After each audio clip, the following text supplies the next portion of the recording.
পিলখানা হত্যাকাণ্ডের বিচার দাবিতে কেন্দ্রীয় শহীদ মিনারে চলছে সংহতি সমাবেশ। সেই বিষয়ে জানাতে সরাসরি যুক্ত হচ্ছেন সহকর্মী তাইফুর রহমান তুহিন। তুহিন, এই মুহূর্তে কারা সমাবেশ আয়োজন করেছে আর কি দাবি তাদের?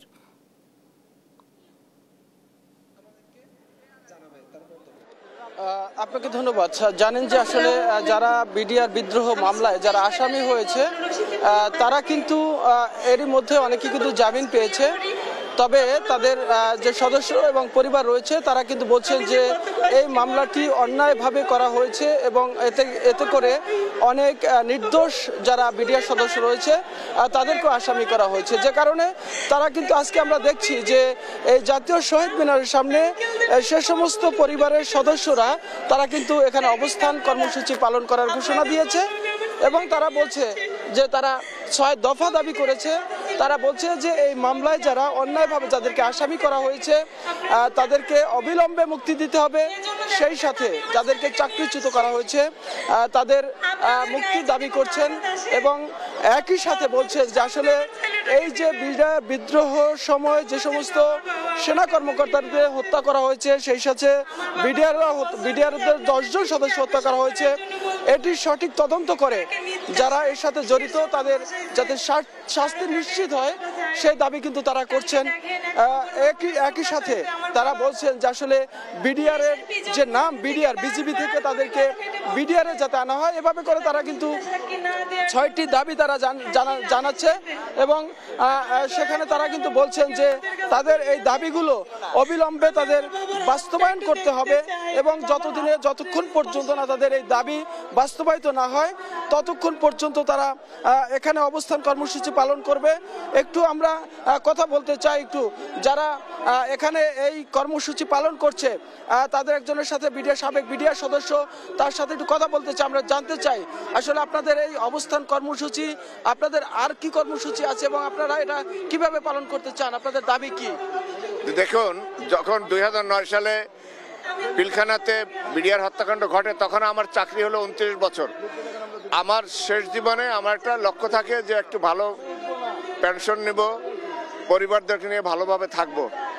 শেষ বয়সে এসে আমরা কোনো দুর্ঘটনার কবলে পড়তে চাই নাই। কিভাবে কি হয়েছে আজকে 5ই আগস্টের স্বাধীনতার পরে দেশ জাতি সবাই আজকে জানেন বিডিআর ঘটনা পিলখানায় কিভাবে কি হয়েছে। আমি ওইভাবে ব্যাখ্যা দিতে চাই না। আমি একটা কথা বলতে চাই যে 5ই আগস্টের পরে সরকার, অন্তর্বর্তীকালীন সরকার দায়িত্ব নেওয়ার পরে তারা কিন্তু বুঝতে পেরেছে যে শেখ হাসিনার সময় সমস্ত মামলা ছিল অবৈধ, সাজানো এবং উদ্দেশ্য প্রণোদিত তার নিজের স্বার্থে। তাহলে আমাদের বিডিআরের যে মামলাগুলো হয়েছে সে মামলাগুলোও তো শেখ হাসিনার সময়।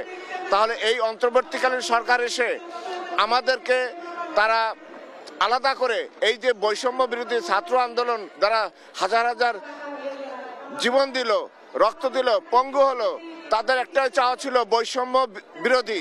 তাহলে আজ কেন আমাদের উপরে বৈষম্য করা হচ্ছে?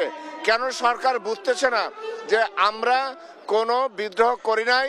বিদ্রোহ তকমা দিয়ে ঢাকা এবং ঢাকার বাইরে আমাদেরকে 18,500 বিডিআরদেরকে চাকরিচ্যুত করা হয়েছে। আমরা তো গরিব, আমরা অসহায় পরিবার, আমাদের মধ্যম শ্রেণীর পরিবার, আমাদের কোনো বেশি কিছু চাওয়ার থাকে না, তো শেষ সময় সেটা ভালো থাকবো।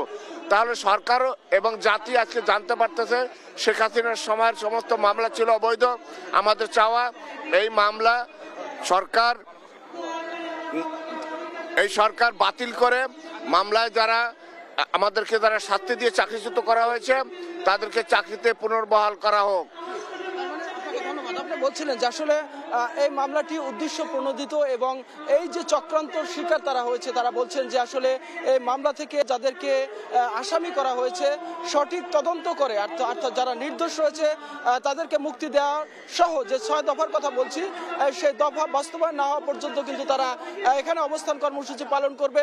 আমরা দেখেছি আসলে এই সমস্ত বিডিআর সদস্যদের যারা পরিবারের সদস্য রয়েছে তারাও কিন্তু এখানে আসছেন। গত 17 বছর যে তাদের যে মানবতার জীবনযাপন করার যে চিত্র তারা কিন্তু সেটি বলছেন, এবং বলতে গিয়ে অনেকেই কিন্তু আসলে আবেগ আপ্লুত হয়ে পড়ছেন।